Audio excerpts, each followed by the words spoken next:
If this thing still works.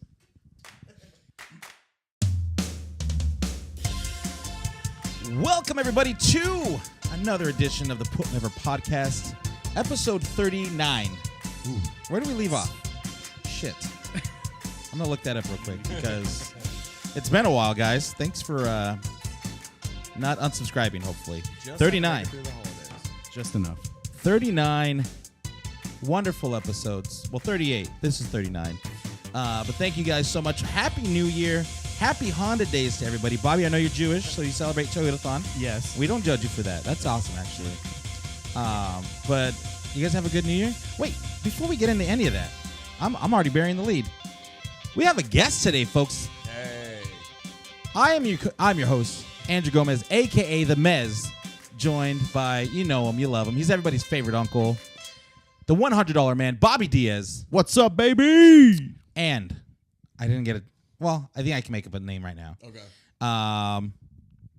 From Reckless Eating, from NOW, Ooh, old school. Okay.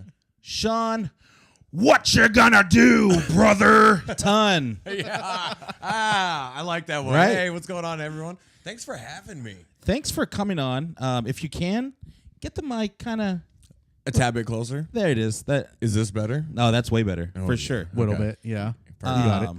I've known Sean for, I don't even know, easily more than a decade. Probably, I think we're going 11, 12 years now. closer to Yeah. 1.5 decades. Yes. Yes. Long time. We've been up and down the roads together, brother. Yeah, sure have. But We have done some shit. If you want to talk about 12 years, like, we have done some shit. some serious shit. Like, we got stories that could go on for days. We can. We have an hour. Well, you know what? Let's get going. Let's get into this. You're listening to the Put Me Over podcast, the new world order of podcasting. And Sean, have you ever heard of these like mystery loot boxes? I have. They're like Wrestle Crate.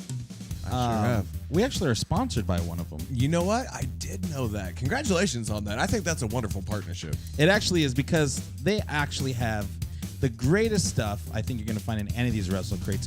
WrestleCrate.com. If you're ever in the need and you're like, you know what? I'm tired of buying things that I know what I'm going to get ahead of time.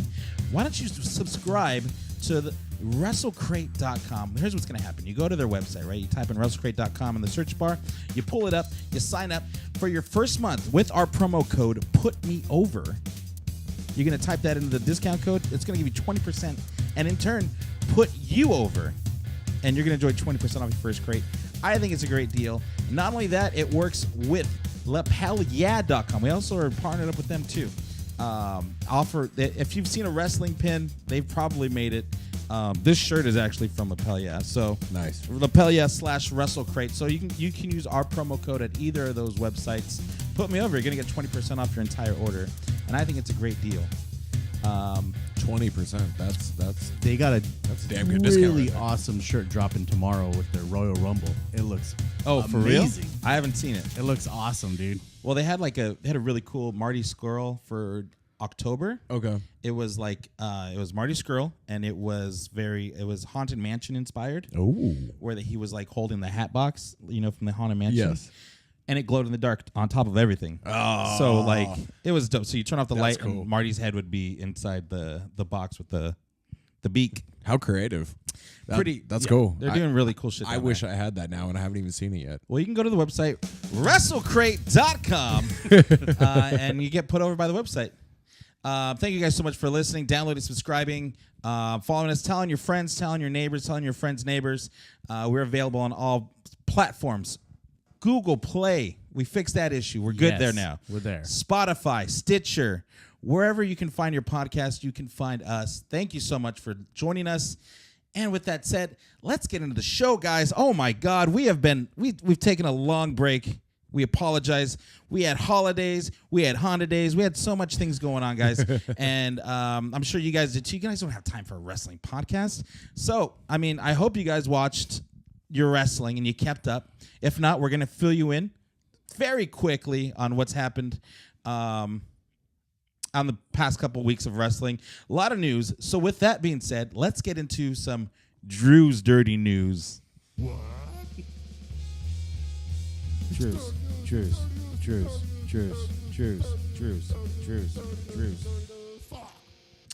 Take it away, Drew. All right, thanks, Drew. Wow, what a great holiday! It's great to be back. Can't say it enough. One thing, 2019 is already running loose, running savage, Dude.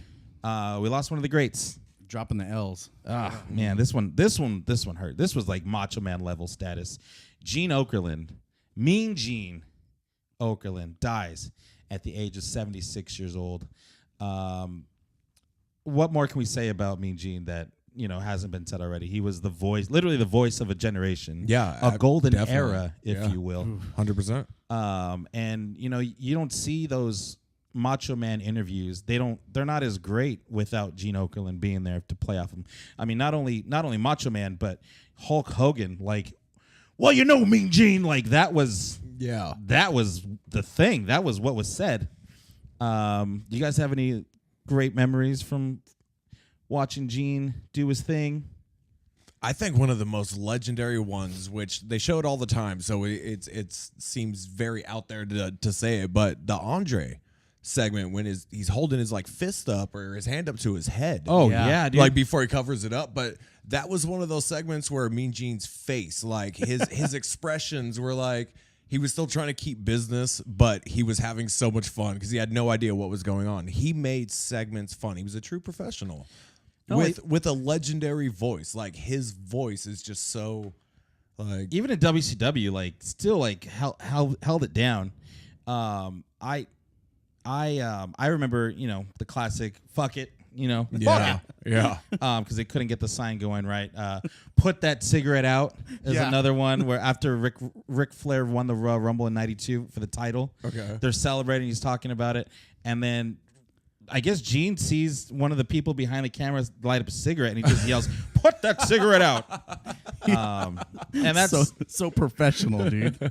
And like, think about it. Who else can do a great backstage interview today that's not a robot with giant cans and blonde hair? Yeah. Or Charlie Caruso. That's exactly it. Is because I remember like watch him and it was just so professional. He had it down, like he knew exactly what he was saying without fumbling his words. His timing. And timing. Timing Perfect. was he was perfect. so good.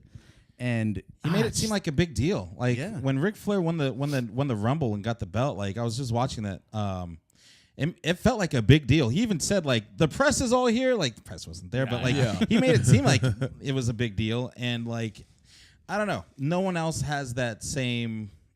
I maybe because they're scripted now, but like he was probably off the cuff. That was 100% of it. I think Gene was friends with a lot of these guys, and he was so in depth. He knew the stories. He knew what they were trying to do, and he probably had some written direction or something. Yeah, but it made it so easy because he was passionate and he loved it. He was a true professional that wanted to make each segment better than.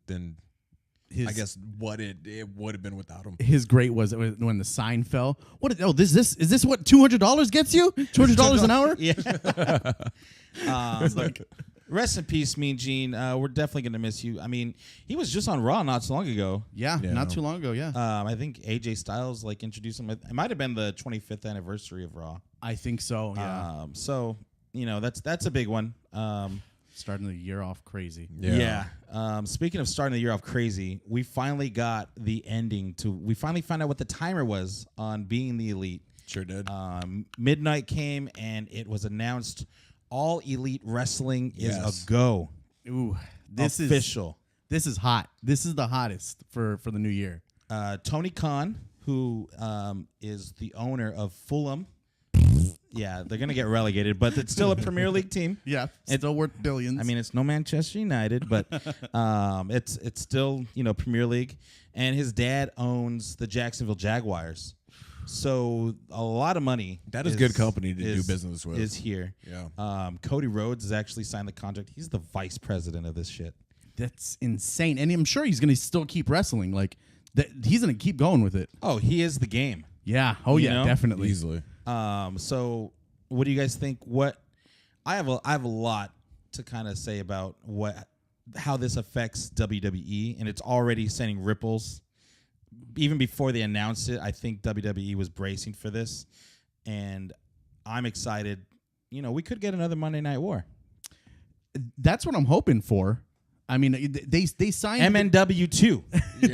they signed away the copyrights for Tuesday Night Dynamite, so they own that. So you know that's something that's might happen. Dynamite, Nitro, TNT. They all kind of go together. I think it's perfect. I mean, as long as AOL Time Warner doesn't have like a stick up their ass about wrestling, I think they can make a lot of money. And you know, good for them. You know, they've been working their asses off to get to this point. I remember seeing the Young Bucks in PWG. Yeah. Years ago when So we long first ago. started hanging out 12 years ago. Yeah, exactly. And you know, for $20 inside of Reseda. They've been top dogs in Southern California forever. So for them to become top dogs, and I think it's hard for us to not imagine them not being in a top level spot no matter what they did, because we've been watching them for so long and they've excelled and succeeded at absolutely everything. I think All Elite is something to get excited about as a wrestling fan. But then from a business perspective, to have everybody like WWE and Ring of Honor and New Japan, everyone's put on notice, I guess, TNA, if you want to consider them, I mean, in the game. But if TNA thought they were number 3, they're now a distant 7 or something. but I think it's absolutely exciting. It's going to do something new, and especially partnering up with the Khan family is. Well, I heard that he's a huge wrestling mark. Like, so he likes wrestling. So that's even makes it even better for them. It's not just a business. It's like something he's that actually passionate How about much it. do you think he's actually going to be involved in the handling of anything? Is he just the money man? he's going to be the Ted Turner. Okay. Oh, yeah. He's gonna. Hey, man, just write a check, dude. Hey, we're trying to get AJ Styles. We need $4 million. All right, make it happen. You got it. Here you go. And I don't know. I'm kind of. They can make a big splash as long as they have the backing. We don't know if they're going to be on a TV network. We don't know anything about that. It's all speculation. But a lot of big names floating around. Jim Ross, I mean, was already rumored to be a part of it. Chris Jericho is already rumored to be a part of it. Yeah. But now I'm hearing names like Goldberg Yeah. And DDP. Yep. And you know, yeah. Those type of things are like with Goldberg, that's like the type of name you want to push in right now. Like that old school wrestler to push in all those like old fans and saying, "Oh, I need to watch this now." Just to see what's going to happen. Exactly. I mean, and I don't think they are going to rely on these names at all. If anything, like they're going to just be a special attraction. But a name that I think could really pull in the viewers, CM Punk. That would be everything that they would need right there. That would sign To gain- all the checks. To gain big media attention, having CM Punk on a show. do you know how much money do you think he would want to be able to be on that show? Ooh, good question. That's I don't know if Fulham can produce that kind of money. And even then, do you think he would go full time or he'd be a part timer? Well, we don't even know if they're going to tour. Yeah. We don't know anything really that's going on. There's actually going to be an All Elite Wrestling rally next week on the 8th. Yes. Which, you know, we're all going to be tuned in for to see. Very interesting. I'm very excited. I don't know. And speculation from the 8th is that they're going to be announcing their next event and future plans. Yeah, I think that's when they're going to announce The Double or Nothing Double show. or Nothing show. Maybe the TV. Maybe the TV will be announced then. Maybe they'll Definitely. start doing YouTube things for now. Who knows? This could really just go anywhere. Which, if rumors are right, and Double or Nothing being held in Las Vegas, that would be wonderful to. That'd be a great little road trip. You know Great what? little tour trip. Especially for us, definitely. Yeah, Great It'd little be nice. 45-minute plane ride. I'm knowing that. Just seeing a bunch of marks walk up and down the streets with wrestling T-shirts, and everyone's just like, "What Yeah. the hell is this?" Yeah, exactly. What's going on? But yeah, exciting times. What else do we got in the news, Drew boy? Kenny Omega is not officially with AEW though. That's one thing that's one piece that they're kind of missing. He's the holdout, but I feel like they could build up on that, like draw everyone's excitement, because nobody knows. I don't even think New Japan knows what's going on right now. No, I don't think that they know anything. He has his match tonight at Wrestle Kingdom, Which we're gonna get into. yeah, What's going but on? he, from what I've been reading and all those speculations, is WWE is throwing a bunch of money at him. Like they're Well, like throwing everything they can just to get him to sign on. Apparently, he's already met with Triple H. They flew him over to Connecticut, and At least they have a little lunch and a conversation, huh? yeah. Ooh, that's scary. That is scary. That would be. Do you guys feel like that would be a massive loss for the independent scene, or? 'Cause he's been in Japan for so long. Yeah, I mean, AJ was kind of in Japan for a couple of years. Yeah. And Royal Rumble came, and he made a big splash in the Royal Rumble. It's true. That's the speculation, is that he might end up showing up on Royal Rumble. When is his contract's over tonight, or It's literally like the end of this week or something like that. Oh. It's not. It's very soon. So who knows? very exciting. What else do we got? I think that's all we got for the news so far. I mean, I don't know if you want to. have you guys seen Botch Club on the network? Yes. Go out of your way to watch it if you haven't. Basically, you got the Good Brothers, Gallows and Anderson, doing a Botchamania style type of show. But go watch a lot of insider info, a lot of inside terminology thrown around. Same with the Edge and Christian show. That show they did a Unsolved Mysteries esque edition where they were in search of kayfabe. And when did she die? It's pretty. When do you think kayfabe died? Oof. Everyone blames the curtain call. I think that's like the number one you can kind of point and go, but I think it had to have happened before that. People were questioning in the early 90s what was going on, and especially after so many showy type matches. Yeah. That I think people were questioning, but I feel like that's what the finger gets pointed to the most is that one night at MSG.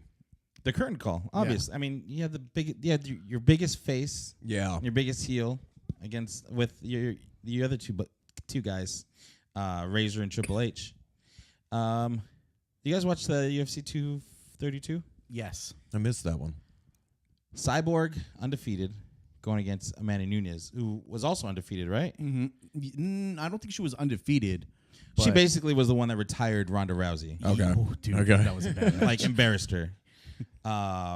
Super underdog, and in the first round knocks out Chris Cyborg. Ooh. That was Nasty. Like knocked her down. She got up and then just kept walloping on her, and just you could see her face just like smashed. You can look it up online. Man. But now she's the first ever woman to carry the both. What is it? Lightweight and bantamweight and the 45. I don't know which belt that is. not flyweight. No. So she's the 135 champ and the 145 champ. Jeez. Do you think we're getting worked by UFC? 100%. Not the way those punches were thrown. Well, not in that fight. Not in that fight, but I mean, with the John Jones controversy, like, are they trying to set up angles and storylines? Because immediately after John Jones won his fight, which was bullshit, he was positive for steroids. He shouldn't have been fighting. Makes me so mad. We're already getting Cormier rumors going. Like, Yeah, I feel like they work. Because the whole reason why we want to watch that fight was to watch John Jones lose. He didn't lose. Oh yeah. But we got like Money Mayweathered on this because we didn't want to see. We didn't care if Gustafsson won as much as we hoped. We just wanted to see Jones lose. Jones lose in a fashion that we never saw. Yeah. But man, the guy's good, but I fucking hate him. Like, I cannot believe He's a real piece of shit. he's a real piece of shit. Real piece of shit. Worst. Real piece of shit, that guy. But I feel like they really are taking a page out of the wrestling book of the heels versus the faces. For sure. And Jones is a full-on heel. oh, dude, he's going full heel. And not a cool heel. No, not a cool heel. Asshole heel. The kind of heel that hits pregnant women with a car and then doesn't check on them, just goes back to go run and grab his drugs and money. Yep. Asshole. And then runs away. Then runs out. Piece of shit, man. Fucking so bad. I was hungover on New Year's Day when they had a little bit of a Raw. Wait, am I wrong? New Year's Day was SmackDown. So yeah, I didn't watch Raw, and I was hungover watching Raw and SmackDown. But good shows. Definitely better than they have been, at least. So we got the McMahons back in power, and I don't know if I trust them all the way because they have burned me so many times in the past. Mm-hmm. It was me, Austin. just they've been shitty people. Stephanie McMahon gets on my nerves to no end. And now they're being portrayed as, we're listening to the fans and we're going to give you what you want. You're going to see new faces. What we want is good storylines. Yes. First of all, That is it, actually, when it comes down to it. Like, the wrestling is going to come into play. Give me some reason to care about the wrestling. Mm-hmm. That's 100% it. They put over Apollo Crews pretty hard on this show. He qualified to fight Dean Ambrose later on that night, and in a battle royal that included Zack Ryder, who we haven't seen in all of 2018. So I'm glad he made it. And Hawkins was in that. Hawkins was as in well, it, and he was he had the hope spot. Yeah, he did. He totally had the hope spot. And Barry Corby, Corby, who still wrestles in a tuxedo for some reason. fucking guy, man. I don't get it. Major I don't D, get it. dude. You're not even a Baron. You're not even Corbin anymore. Like what are the Constable? Constable, yeah. Go back to whatever you were wearing before. Maybe he lost all of his ring gear. He was like, the GM position's my job. And I'm Yeah. going to throw it all away. Once he shaved his head, he's like, I'm throwing away everything. I'm a new man. I'm a new man. New year, new me. But Apollo Crews went over pretty big. He had a lot of good spots in the match with Dean Ambrose. We knew Dean was going to win. Mm-hmm. But who cares? Yeah, They booked him so bad. I was watching the match, and Apollo was on the offense the whole time. He looked great. And he looked good. And I was for a split second, I was like, damn, he could win this. Yeah. He could definitely win. And then it's like they turn it around and then Dean fucking wins. Like, Well, I mean, Dean's has his own thing going on with Seth. So I kind of, it's kind of telegraphed that Apollo is going to win. They want to make him look good. And it's great that they made him look good, but without any kind of meaningful storyline behind him or anything that makes me care about his character. Ever. Not once have they done that. I don't care. They haven't done anything once, dude. no. They put him with Titus, and That was what happened? He's had matches. He's had matches that have showcased his ability. And like, yes, he's powerful. Yes, he can flip around. Yes, he's a quality worker. But going back to your point, like, just he hasn't done anything to make anybody get invested to care about him, which hurts the matches. Like, At least who's like he beating? a guy. No. Is he going to beat Ambrose in an IC title match? No way. On the first time they put him in a situation like that, no Not way. at all. But you see a guy like Mustafa Ali, who I can obviously stick my teeth into because he's an underdog. Yeah. He's not only just flash in the ring, he sells great. His storytelling in the ring is awesome. His work rate is awesome.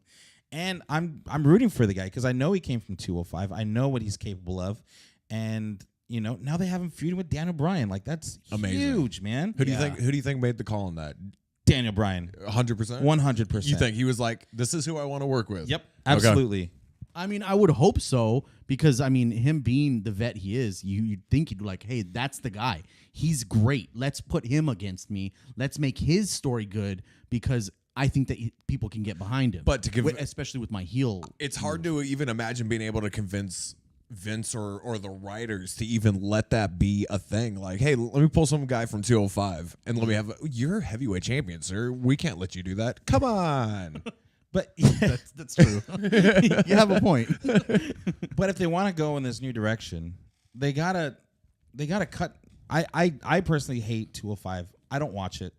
I know that they have I good don't really watch matches. it either, I no. know that they're probably doing great work on it. I just don't watch it because I have 5 hours of wrestling I need to watch every week for sure. Plus NXT. Yeah. Plus, we've already talked about it before, but then you have a pay-per-view that week. Like, that's a lot of wrestling to watch. Another hour of wrestling you want me to watch, and then there's Mixed Match Challenge. There's all this other bullshit that I can't really get into all the time. So when they call him up from 205, I wish that they would just incorporate just split them up and have them both be on Raw and SmackDown, Cruiserweight division on Raw and SmackDown. That makes sense. Yeah. They really should. They just should involve it in the main product. I don't think they need to be alienated to where No. you can't fight this person. Because I just seen Daniel Bryan fight Brock Lesnar, and I believed the shit out of it. Yeah. And it was an awesome match. Sold the shit out of everything, and I loved every second of it. It was awesome. So like if their thinking is, oh, they're too small. Look at Finn Balor. Finn Balor's a small guy, Yep. and I hope they put the rocket pack on him soon.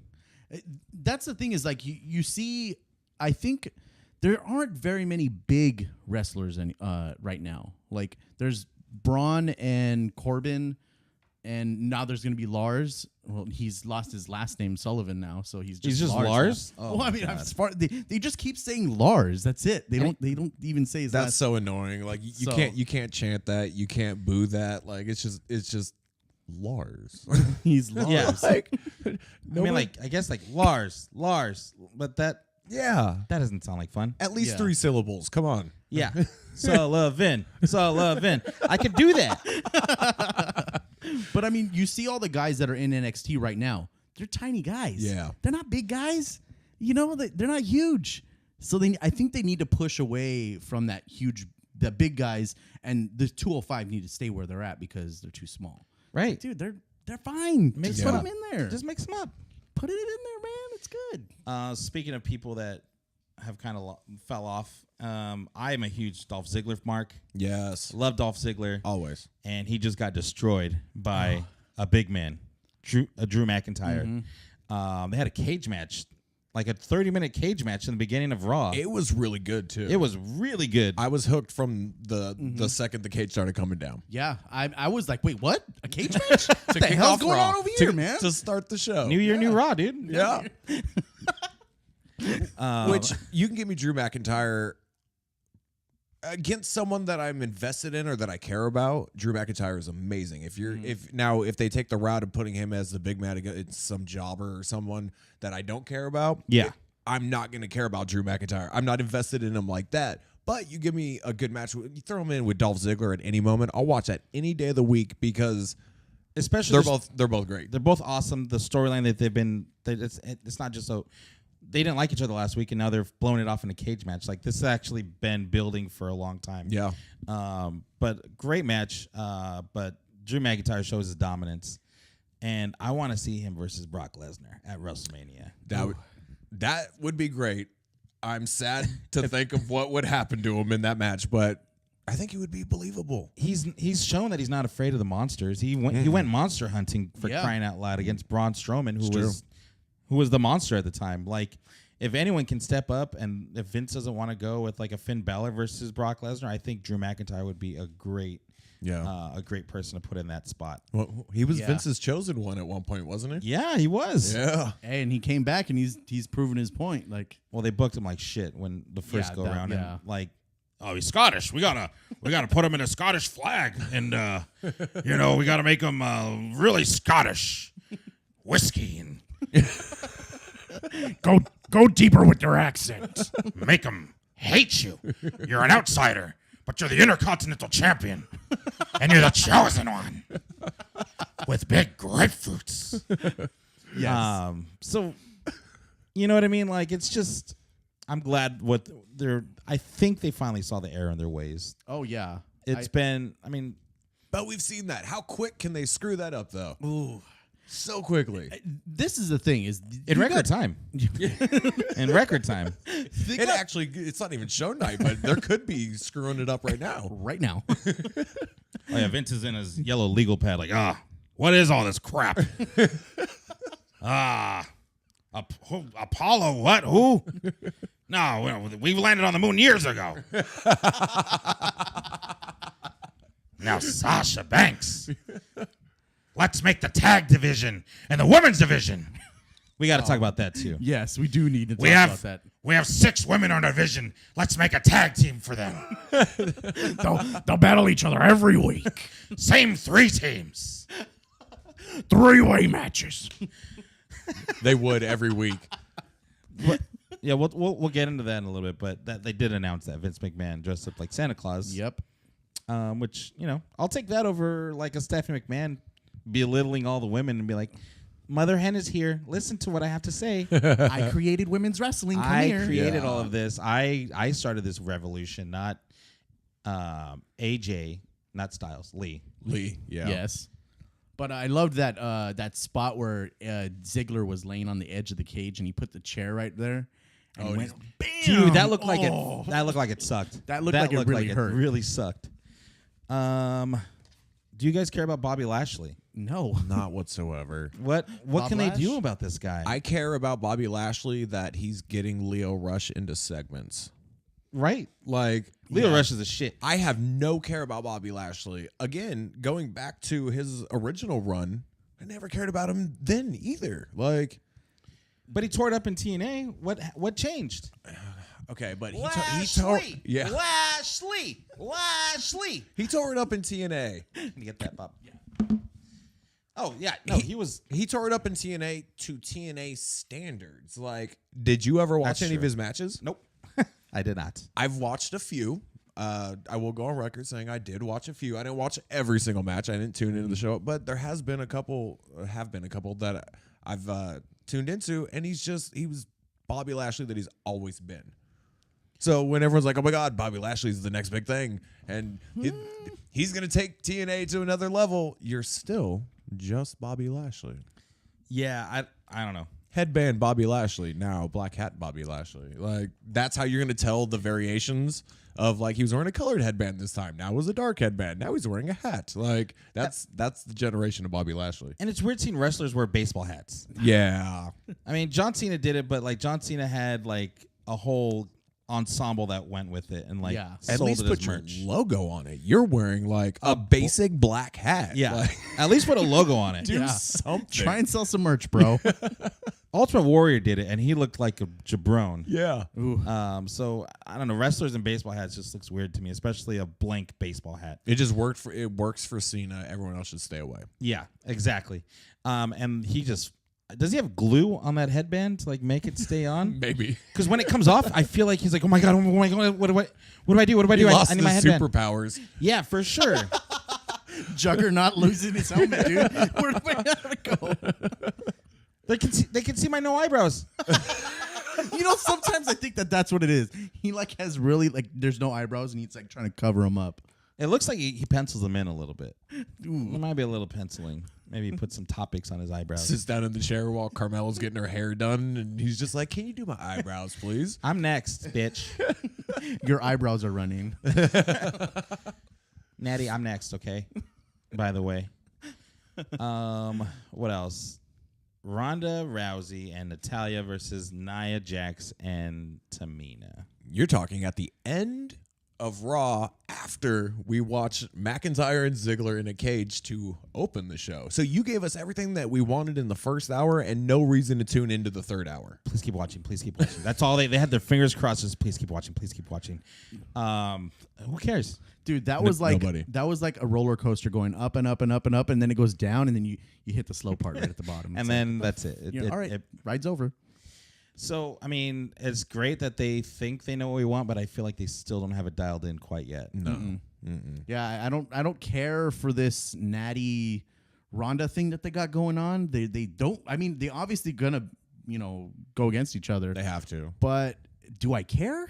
No, I don't. Quit throwing it in my face that they're best friends. Right? I still don't believe you. I know. And I trained her and I just do the turn already. If you're gonna do the turn, do the turn already. Exactly. Because no one likes Nia Jax. And Tamina, like, who cares? Like, who cares? I mean, the one thing that I took away from this is Ronda is getting better in the ring. That's the one thing I took away from this. Yeah, that is a positive for sure. Other than that, I mean, I just nothing. There's nothing going on there. Nothing. Like Nia Jax is just boring as fuck.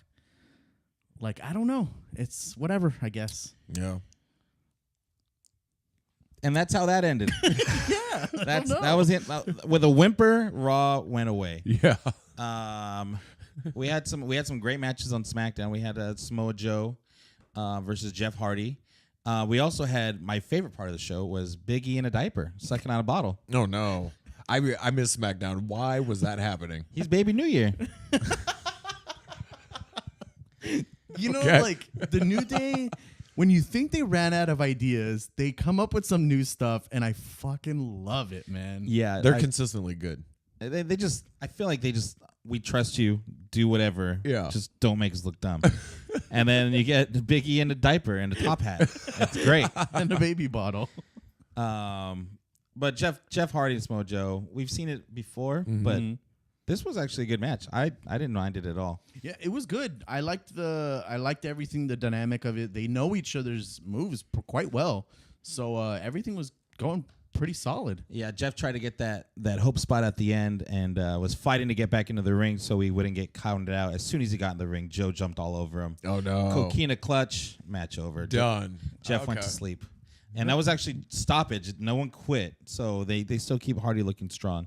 But yeah, I mean, it's Jeff Hardy and Samoa Joe. They've been wrestling since TNA. Yeah. You know, like they know each other. They're good. Rusev Day ruined by Nakamura. I mean, the U.S. title is a joke at this point, right? Like, yes, I forgot Nakamura even had the belt, and it's sad to think that just a couple years ago Nakamura was headlining Wrestle Kingdom, mm-hmm. and now look at him. Yeah, and you know the sad thing is this is what I see that could happen if Kenny Omega does join WWE. Is something like this might happen. I see him. I don't think he'll let them do that to him. I see him going the route of AJ Styles if he comes over. Oh, that's what I think they'll do that. But look how long it took AJ to like get to that level, to get to the top and get the belt. That's true. It took a while. Because Vince didn't know who he was. I don't think he still knows who he is, and we'll get into that in a little bit. Wait, who's this guy? AJ. Who's this? Styles. I have style. Is he? I have a dinosaur head in my office. Is he a mom? I have grapefruits. pH balanced hair in my ass. So we had Nakamura breaking up the celebration for Rusev Day. And she jumps. He comes in. Lana jumps on his back. Rusev gives Nakamura a Machka kick, who lands on top of Lana while she's on his back. Kind of a shitty bump, and that was it. Yeah. I'll tell you this much. I don't like Nakamura's new getup. I didn't care for it. What's his new getup? He's wearing that full body full body suit. Oh, like, is it doesn't look right. Just go back to the pants, man. Yeah. Look better. Oh yeah. I see. I don't care for it. And the highlight of the night, John Cena comes out, shoots on himself, really. He talks about how, I don't know why I still have this haircut. It looks awful, I know, but this is the part of the show when, like, I talk and then someone's music hits and I'm in the ring and he challenges me to a fight and then we fight. So go ahead and hit his music and whatever, and whoa. Ooh. How good. Yes. What a perfect setup. He didn't get a man. He got the man. Yes. Becky Lynch is so freaking good, dude. On fire, literally. She roasted him pretty hard. Ooh. On fire. She said something along the lines of I would drop you right where you stand, but I think I don't want to be the second woman to do that in a year. Was talking about Nikki Bella. And then in classic John Cena fashion, he latches onto the person that's hot at the moment. He did it with Daniel Bryan. He did it with Zack Ryder. And now he's doing it with Becky Lynch. They used Becky to get Cena's return over. Oh, for sure. Like a bitch. So then we get a mixed tag match. Andrade Cien Almas, my boy, my number one. I love Andrade Cien Almas. He's finally wrestling. They had a mixed tag match. Becky Lynch wins. She makes Zelina Vega tap out to the disarmer. John Cena, after the match, goes to shake her hand, and she gives him the "you can't see me" and walks right past him. Perfect. You keep her a heel. She's an asshole. She's a badass. Whatever you want to call her, she's amazing. She's Stone Cold Becky Lynch. Yeah, oh, yes. And she totally just took Cena to his limits, which is awesome. So that was pretty much SmackDown. Good for her. Good for her. Definitely, she's 100%. doing big things right now. Because she's still like herself. Like a lot of people already seen are already over her. Yeah, I've been hearing that. Like a few people are like, how? Whatever. Like, Daniel Bryan is completely true, and when he says the fans are fickle, they're absolutely fickle. Yeah. What else more entertaining than Becky Lynch right now? I mean, I guess some people are like, they maybe took the belt off her too quick, but that's part of the story. It is. Stone Cold didn't have the belt the whole time either. And you got to fight for it. I'm perfectly fine with it. And especially I'm perfectly fine with it going to Asuka. Yes. You know, I was perfectly fine with that. Absolutely. So, I mean, they're their marks. You know, we're marks too, so whatever. I mean, at least we're not taking it to that limit. We're not the bad kind of marks. We're the good kind. We're the good ones. Yeah. There was actually a Fatal 5-Way that was really good on SmackDown too. When you got, I already kind of knew who was going to win because this story's not over. AJ Styles wins the Fatal 5-Way in a match with Mysterio, Orton, Mustafa Ali, and Samoa Joe. Ooh, how was that match? Oh, it was awesome. I would say go out of your way to watch that. Okay. Mustafa Ali got a lot of offense in. He went for the. They're making him a star right now. Oh, for the absolute star. Look at all the names he's in company with in that one match. You just had a match. Look at all those names, dude. And actually, that Samoa Joe Jeff Hardy match was deciding who was gonna be the fifth person in this. Oh, okay. I hate when it's a fatal 5-way. That just sounds fatal 4-way. It doesn't roll whatsoever. It's like what you're gonna have a fatal 6-way. Like it doesn't fatal 4-way. Like that's how it works. But they have a fatal 5-way. And yeah, I would say go out of my way for that. AJ Styles. So basically, what happens? Mustafa Ali gets hit with a 619, and then everyone gets their finishes in. Randy goes with the RKO on. Wait, I'm reading this wrong. I'm gonna edit this out. The Heart of 205 Live. Mustafa Ali was caught with a 619 and RKO before Randy Orton took a 619 himself into a springboard 450 splash by AJ Styles that allowed AJ Styles to win the match and is the #1 contender. So a big sequence at the end of that match. I would say go back and watch that. So yeah, go AJ. Their story's not over yet. AJ Styles and Daniel Bryan. I don't know who's gonna win this Royal Rumble match though. Between them, it's a tough one because they're both like hot right now. They're fire. If I was gonna go one way, I would go Daniel Bryan. Just close out this chapter. We'll come back to it maybe one day, but I think Daniel Bryan needs the belt right now. If he's gonna be the Daniel Bryan he is right now, he definitely needs that belt. 100%. I think he needs that belt to help shine the heel that he is and like keep that running. And I think he can keep a face, face running after him like AJ, or even, I don't even know who else could go after him. I mean, maybe even Mustafa Ali. Why not? YOLO. He's helping build a future star right there. So down the line, if he holds on to it, he would be a viable competitor that we've seen go toe to toe with him. Yeah, definitely. In this match, you also saw, I don't know if you guys saw Smackdown the week before, but Vince McMahon slapped AJ Styles in the face. Ooh, it was hard too. Because he was like, "Who are you? You're not even in the main event. Daniel Bryan is. Who are you?" And he slapped the shit out of AJ Styles. AJ Styles then tomatoes him. Potato. He tomatoes him. Tomato. And then SmackDown went off the air with Vince smiling. This week, we saw a different side of AJ that we haven't seen in a long time. He got a lot of heel moves in. He was very fired up, as they would say. Awesome. So I'm excited to see. This is what I'm talking about. This is the storylines. It doesn't have to be dumped on me at one time, but if you just slow burn these things that are actually interesting, I will tune in to watch. Not just because I have to watch the show, and I want to actually enjoy the stuff. You know what I mean? Yeah, definitely. They're doing all the right things at the beginning of the year. They did it like right towards the end of the year. So I think if they kept running it this way, they can definitely keep it going up until WrestleMania and so on. So absolutely. Wrestle Kingdom is tonight. A year ago, Sean was at Wrestle Kingdom. Yes. Are you serious? 12. Yeah. Damn, that's dope, man. How was it? I know they said the crowd is a little different there. 100% different. Yeah. Yeah. They are so crazy. They are passionate. It's different. Like, they don't sit there and scream. You don't just randomly go like, "This is amazing." Yeah. Like, you wait until you're supposed to. Like, it's the respect. You let the performers go out there and do what they do. And then once they hit that spot, you explode because you're like, they did it successfully. It's such a weird. It's weird. Oh, wow. It's just so strange. It's so strange. But it's something I've always wanted to do. On kind of like a last minute deal, right? Let's just talk about it. I mean, okay. I have the card here. We'll talk about that. But let's talk about, Sean, you had a very unique experience last year. Almost a year to the day. Yes. Mm-hmm. Wrestle Kingdom 12. Jericho gets announced fighting Omega. Mm-hmm. Alpha versus Omega. And you said, I'm going to that shit. I am pretty sure it was within 72 hours after that match got announced. I was like, oh, that's worth seeing live. I've always wanted to go see wrestling in Japan. That was something I always wanted to do, just to be in that different crowd, that different capacity, and just go see that like the puro style of wrestling, and that was my excuse.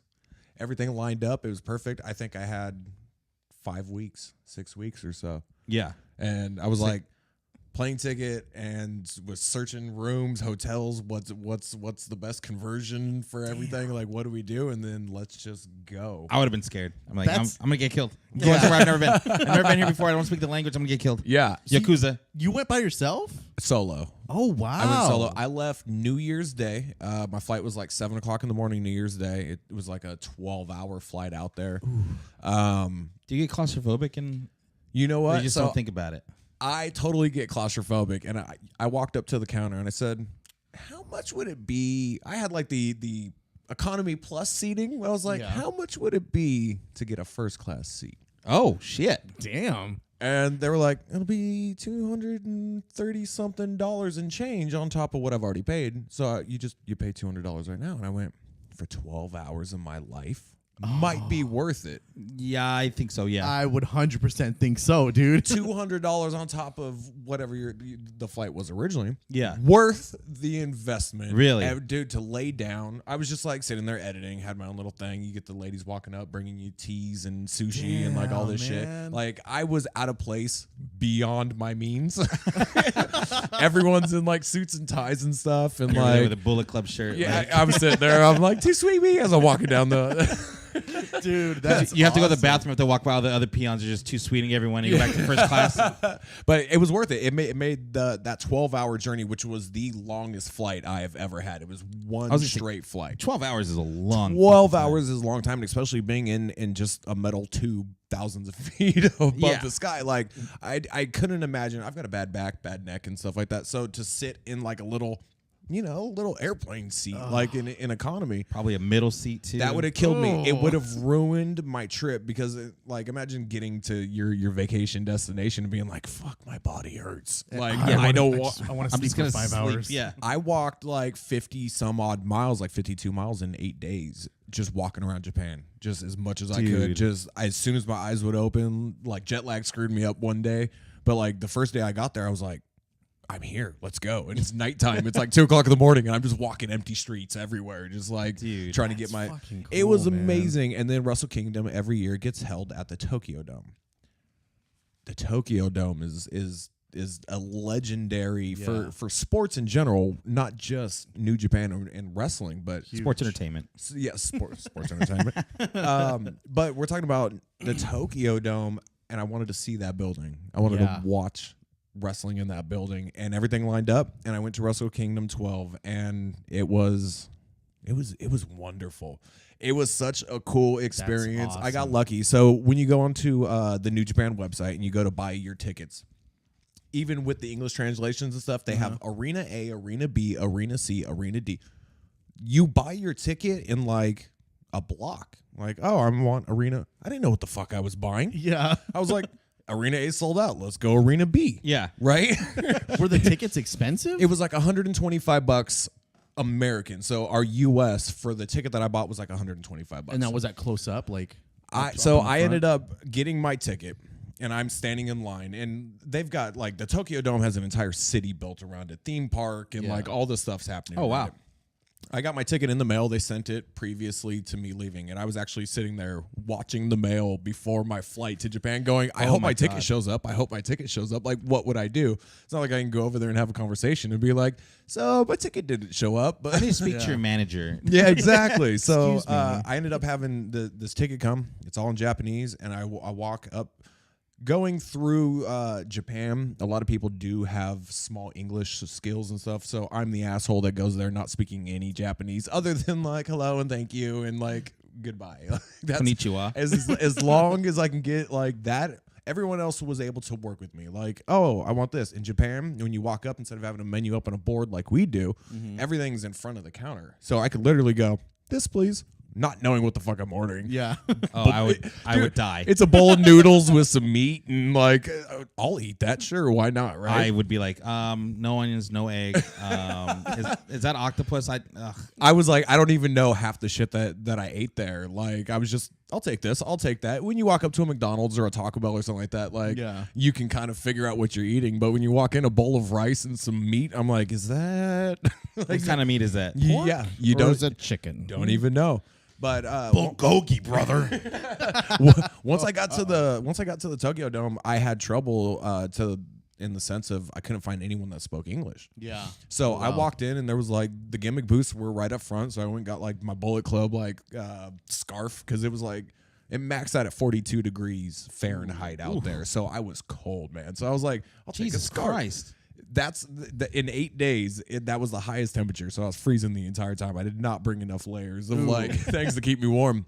But I got to Tokyo Dome and the place is massive. And it's like you have to walk upstairs and you don't even realize that you've gone up so high from street level when you're outside the arena until you walk in and then it's just this massive arena that goes just down. Like That's crazy. Yeah. it is huge. It's a baseball field. Like Oh. their baseball team there plays at the Tokyo Dome. Oh, wow. So it's the size of a baseball field. Jesus Christ. It's huge. And then I go and I'm like, get my scarf and stuff like that. Ask like an attendant standing next to some stairs, and I show my ticket. I'm like, where do I go? Well, I'm looking for my seat. Excuse me, Asuka. Show me where my seat is. And Mr. Fuji, can you show me where my seat is? she said down there, and I was like, that does me no good. Can you walk me there? So I started walking down, and I'm like, can't see numbers. Google Translate wasn't translating this ticket at all. Like I couldn't find a seat number. I couldn't find a row, a section, nothing. And I'm just like walking around, and I'm walking up and down, and you could buy like as many. In America, you can buy like 2 beers at a time per person, right? They were just like, you want all the beers? Here you go. So I'm walking around with like buckets of beer and shit. Damn. Strap the keg to your back. Just So give me that one. I'm right just there. walking around and like I'm just gonna keep walking places until I decide to sit somewhere because I don't know where the hell my seat is anyways. Yeah. They're gonna come and tell me to move. Hopefully they'll move me to my seat. Right? So like if I'm sitting in someone's seat, they may end up helping me. So I asked a few people. Someone finally pointed down. Like I'm already pretty low into the stadium. They point down to the floor. They said there and across. And I was like, what? I thought I had like seating up in the stands or something. Yeah. My ticket ended up being floor seats. So I walked down and the guy was like, oh, go ahead and walk through. Opens the gate and I walk through and I'm like, which way? And he goes all the way around. So I walk all the way around the stadium. Now I'm walking on the floor of the Tokyo Dome. Dude. And I'm walking around, selfies like crazy. They're probably watching this dumb white dude walk around and like, look at him go. Fuck yeah, man. I would take so many fucking pictures. Oh, man. dude, I was My phone would- vlogging the entire thing. I'm Dude. like video pictures going crazy. I'm on the floor of the Tokyo Dome and I'm walking up and like I start seeing people and I'm getting pointed and pointed and pointed. And next thing I know, I'm ending up in a section that is up against the stage. The ring was a ways away from where I was sitting. You had a perfect view. It's a straight view. All the Japanese people like just sit throughout the majority of the show. Yeah. So you never have to worry about someone standing in your way. You're sitting on floor seats. It was like all I had to do was just sit up a little bit more. Yeah. Like, Or I could like see a over sign going up in front of you. We had that problem at Takeover where once one person stood up, it was over. Like You're done. I'm watching I'm not even watching the ring. I'm watching the thing above the stadium. That's Yeah. the one thing I fucking hate is that here in America, everyone just has to fucking stand up. Yeah. It's like, dude, just fucking sit down. You can get a same view if you just sit down. And if I'm sitting here watching the screen, I could be at home on my couch watching exactly what they're showing me up there, but I paid to be here watching that. Like, Yeah, it's exactly. annoying. But of course, the Japanese are super respectful to everyone around them, and that's just how their society's built. I ended up being like a section away from the ramp coming down. Sat there, felt the pyro, had Okada's money falling all over me. I came home with like 6 of the Okada bucks That's and sick. stuff like that.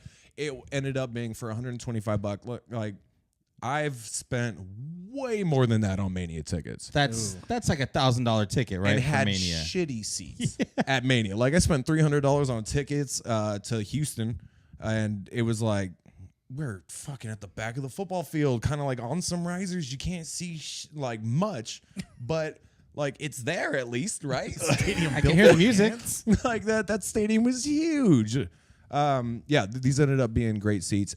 It was such an amazing experience to be able to see the Bucks and Jericho returning to Japan after whatever it was, 20 some odd years. Yeah. And watching him have that match with Omega and seeing wrestling in Japan was God, the perfect experience, like Mark overload. I was freaking out. It was great. Especially because like all the journey and all of this led up to not only getting there, but getting like amazing seats. Yes, that I didn't even know about. Like it was just a surprise. That's a dope ass story, man. Because I mean, I don't know. Maybe I'm just not as venturous as I should be, but I just cannot fucking do that. Like, just go, whoop, I'm gonna go to Japan. Yeah, see you guys. Oh, dude, I'd be like, I gotta know what I'm gonna eat at all times. Like, I can't just go. I wish I could. That was part of the adventure. And like, there's always a McDonald's. There's always a Taco Bell. Yeah. You could always fall back on that. 7-Eleven, which is huge for tourists. 7-Eleven, you walk in there, dude, you got your burritos, you got your tacos, your taquitos, you can zap anything in a microwave. Damn. So like, you could always fall back on one of those plans. Yeah. Of like, well, if I'm not comfortable walking up and ordering something from there's always a 7-Eleven, right? Okay. Like survive off a Red Bull and taquitos out of there. Yes. But it was cool. But to go to Japan and just eat American food is kind of... That would be stupid. I did it for my YouTube channel. I went to McDonald's, Taco Bell, and stuff like that. I had the Taco Bell fries when they were only in Japan before they were in here. I was like, I got to film that video.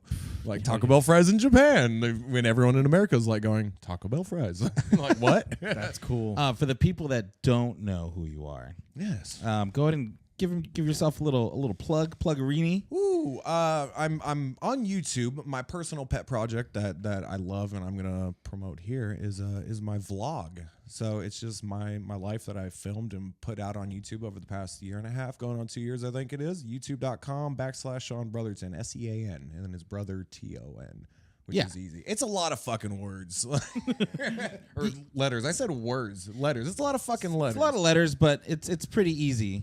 It is. Yeah, you just remember Brotherton. Yeah. Like it's brother. pretty brother. Which my Japan adventures are on my YouTube channel, and you guys can see the video of me walking around the Tokyo Dome going, I'm in the fucking Tokyo Dome. Like, highly recommend go see that episode because it's fucking awesome. Yeah, it's fun. Thank you. Another episode that I would highly recommend going back and watching is you were on the Chris Jericho Cruise. I was on the Jericho Cruise. Tell us about that. The Jericho Cruise, that was the longest trip that I have ever planned. We knew 9 months out. We had gotten like our cabins. We were booking flights. We were getting rooms. We were doing everything. We booked that all of 2018, getting ready for October to roll around. Dude. That was a well thought out plan. And I ended up taking like a long trip. It was a 2-week trip ending with the Jericho Cruise. I flew out to New York. We did a road trip all the way down to Miami where we boarded the cruise in Miami to the Bahamas and then back. That sounds epic, dude. That's fucking epic. Crazy, dude. But we probably should have planned it in reverse. We probably should have done the cruise and then did the entire trip, because by the time I got to fucking Miami after driving like 2,000 some odd miles over like the course of 10 days or 11 days, I was just like, I need sleep. I'm fucking tired. Yeah. But as soon as we got on that boat, it was like from the get-go, high five everyone when you get on the ship. You are not allowed to step on that ship unless you give someone a high five. After you get your credentials and you get your passport checked and do all that shit. As soon as you get on there, because they're all there for the same reason. Everybody's there for one reason and one reason only. You love professional wrestling. To mark the fuck out. Exactly. Like everyone's going crazy. So we got on there. I've got my bags with me and I'm like, I look up and I went, fucking Raven's about to get on the same elevator. Like he's standing right in front of me. Raven's trying to get to his fucking room too. Like, so am I. And we're just standing there like, what's up? I'm not going to quote you. All right. I'm just not going to quote you. Nevermore. You think if Raven sold insurance, he'd be like, quote the Raven, $2,000. The cruise was such an unbelievable experience in the sense of everybody is stuck on a boat for 5 days together. Damn. You saw everybody. Now there were people protected. The elite were like, you saw Nick and Matt all the time. They were everywhere saying hi, taking pictures and stuff. Kenny, you'd see, I saw him in the casino quite a bit. There's a casino on the boat? Total casino. I Oh my opened God. and closed that bar every night. Gambler would have Yeah. gone crazy. If I would have went on that boat, Gambler would have got a hold of me. I wouldn't have been able to be like, I heard there was wrestling, but I was hot on the roulette table. and I couldn't walk away. We invested in the unlimited beverage package. Oh, That was the worst decision of the entire cruise because now you've paid, I think it's $80 a night or something like that, or a day. You're paying $80 a day to have any drink you want. ooh, Any drink That you want, sounds except for awesome. premium. that sounds deadly. The only thing that I found that I had to actually pay for was if you got anything with a Red Bull, you would pay for the Red Bull.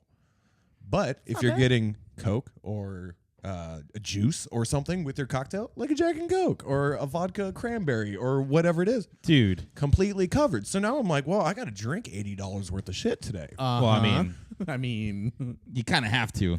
I've already paid for it. Yeah. Like, I'm going to get my money's worth. I've got to figure it out. So they had specialty cocktails. Jericho had like 4 or 5 cocktails. He had the Code Breaker, which was I'm not going to remember them all. There was a Code Breaker. There was the Walls of Jericho. There was like he had all these ones, and one was like a fireball shot. One was like vodka tonic Lion or something. tamer. A lion tamer. Ooh. And then he had the Stupid Idiot. ooh, Oh, dude. fuck. And I went looking at this sheet, and I'm like, oh, that's a fucking Long Island. Uh-huh. Yeah, 2 Stupid Idiots, please. Let me tell Great you, name. by the next morning, my girl was like, you are a stupid fucking idiot. You had like 5 of those last night. After drinking all day, by the time first night rolls around, they got the ring set up. You're standing on the top deck of the ship. They blocked off the main pool. They had tiny little pools, but the top ship of the deck is now blocked off, so it's all floor space. And they set a ring right over where the pool would be on this cruise liner. We're like, Oh, shit. Where like everyone would be hanging out by the pool during the day and stuff like that. No, there's a fucking wrestling ring in there. Fuck your pool. That Oh, sounds man. like Bash of the Beach. Yeah, exactly. So you're on the top deck of this ship and you can look to the right and you're looking off the side of a boat at the Atlantic Ocean. You look to your left and you got a wrestling ring, and then you look behind you and there's a stage. Dude, Jericho's a fucking genius, man. That Fucking sounds so genius. fucking cool. It was laid out so perfectly. You had like a casino. There were podcasts, so you've got like different like theaters that you can go sit down. And Cole Cabana was recording his podcast. The guys from Practical Jokers were recording their podcast. That's random. Yeah, it was Sal and Q, I think it was. But Okay. Okay, yeah. So they were on there just fucking hanging out and Dude. shit, recorded a podcast. How many dudes with T-shirts on were in the pool? None. What? None. Maybe 1 or 2, but everybody was comfortable. There was very little negativity in the air. Everyone was like, we're all here for one thing. Now, yes, a lot of stereotypical wrestling fans were there. I mean, They stayed the fuck out the pool. okay. So they just avoided it altogether. The pool was packed from the time that they opened the 2 pools. From the time that they opened them to the time that they closed them, the pool was packed nonstop. You're on this ship. The top deck of the ship was crazy, man. It was so hot. You got the sun bouncing off like the wood flooring and Oh, shit yeah. like that. It's Yeah. like 80-something degrees outside, but then you're getting beat by the sun nonstop. So then it's like, it feels like it's 105. Eesh. I don't know if my white skin would be able to deal with that. Yeah, I but get like burned so quick. it was laid out and scheduled out really, really well, and the shows were amazing. It was kind of crazy to stand there on the top on the top deck of the ship, and you're watching wrestling, and you're kind of doing this. Like it's pretty much standing room only. So it's like you're either standing up Like on the railing around it, or you're standing down on the ground around the ring. we do that at bar wrestling all the time. Exactly. come And on. then here you got bar up top, you got bars on the side. Like no matter where you were, alcohol was in reach. Like real quick, left Oh side my of the, god, this I need. you have need to. to do this. Left side of the ship is smoking sections. Right side of the ship, non-smokers. You don't want to be near smoke? Go over there. There's bars over there and standing room only. You want to hang out with your friends who smoke? Fucking, well, And the catch you on boat's- the left side of the, the ship. boat's huge, so it's not like Yeah, I mean, the people Now- people on the other side are like like Yeah, no, but you're outside. Everyone's hanging out. Everyone's having a good time. For the most part, there's always going to be a couple bad apples in Yeah. every bunch. But for the most part, every single interaction that we had was so positive and so cool to sit there, and we're all freaking out about the same shit. Like you're just standing there and like Mick Foley walks by and everyone's like, "Oh my god, it's Mick Foley!" Oh my god, Dude. you don't know who's talking to you right now, but he's like, "Dude, did you see him? He's right there." people are walking up and everyone's just so friendly. Hey, Mick, like no one was freaking out. It wasn't like Yeah. you're getting bum rushed, right? Because everyone's like, we've probably already met you before. Yeah. Or we're all big fans of you. We're going to see you over the next 5 days anyways. No need to mark out. Yeah. Nobody was going to the extremes of like screaming in their faces. It was like, hey, nice to meet you. Hey, Shake guy. your hand. How's it going? Mind if I take a picture? No, you're busy? Cool. Catch you on the next round. Like, Yeah. it was so calm and so cool. So you've been to Jericho Cruise this first one. Yes. They're planning part 2. Do you plan? You're gonna go? 100%. I think I have to go now. I- Hearing all this, We need to go, and we need to take over a theater and do a Put Mover podcast on the Yes. boat. Oh, that'd be so hot. This That'd be- I'm first in one for it. went fairly flawless.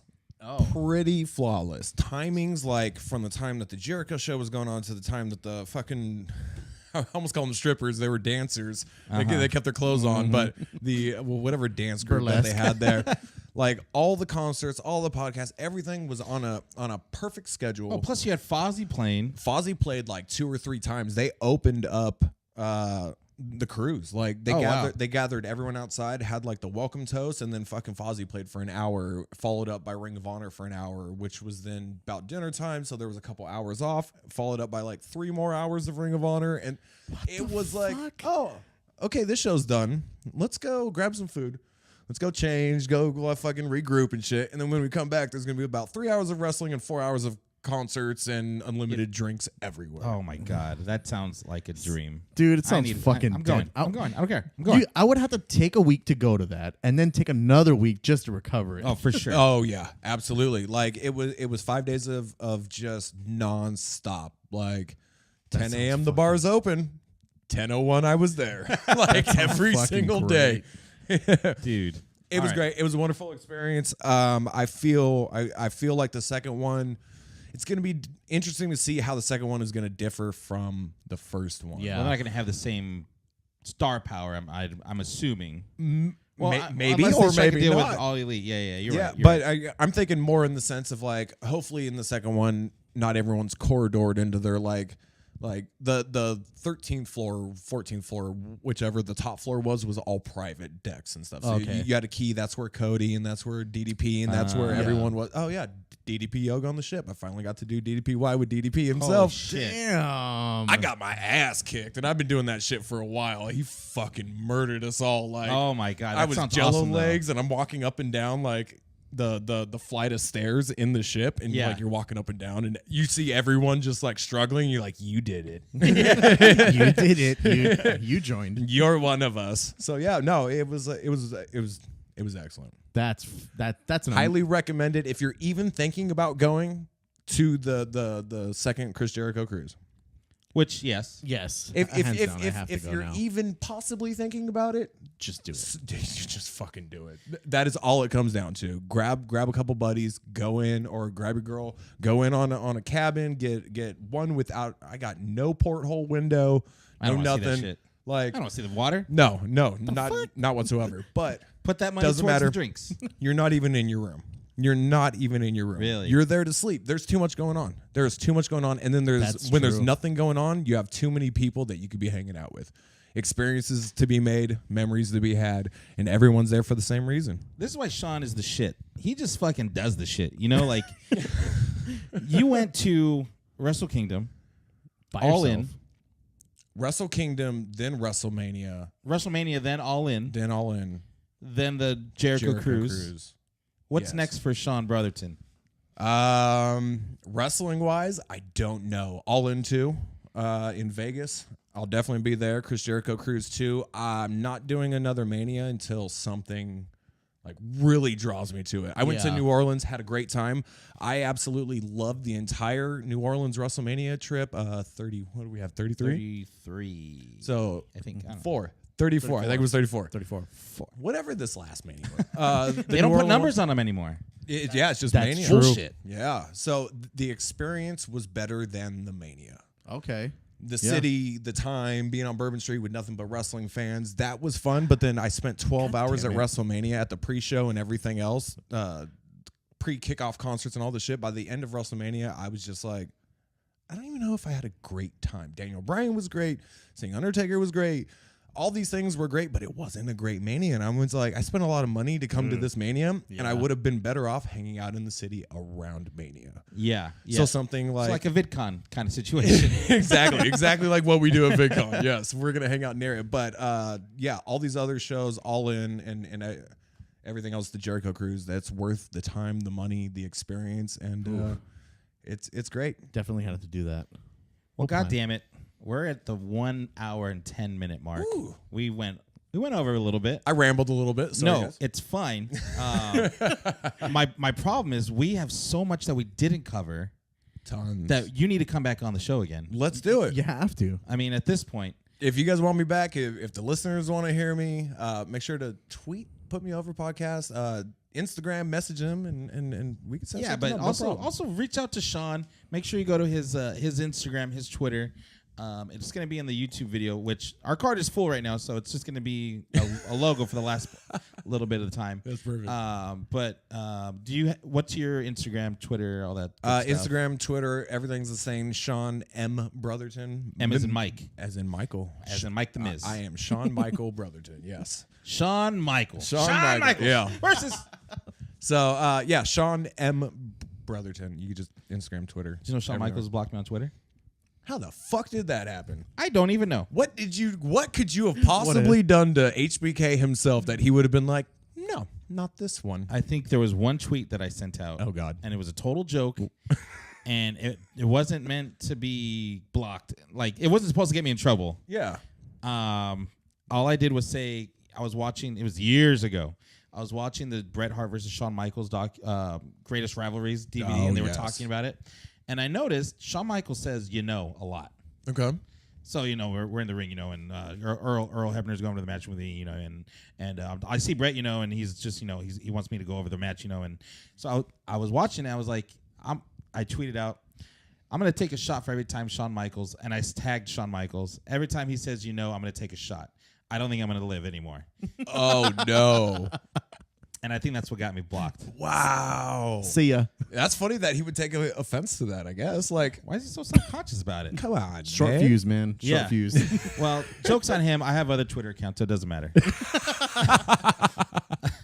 But definitely we need to have Sean back on because I would love to. we barely scratched the surface of your life in wrestling. We haven't even touched on any of that stuff. Yeah, I think So we need to talk about NOW. We need to talk about, all If these you other want to good dedicate, stuff. if you want to dedicate that time, I am more than willing to rehash some old stories and a lot of fun memories. A lot of fun memories. So we're going to get into that. Maybe we can have Brad on the Brad was on the show already before. That'd be great. Trying to get Chris and Matt. They're busy guys. I get it. Yeah.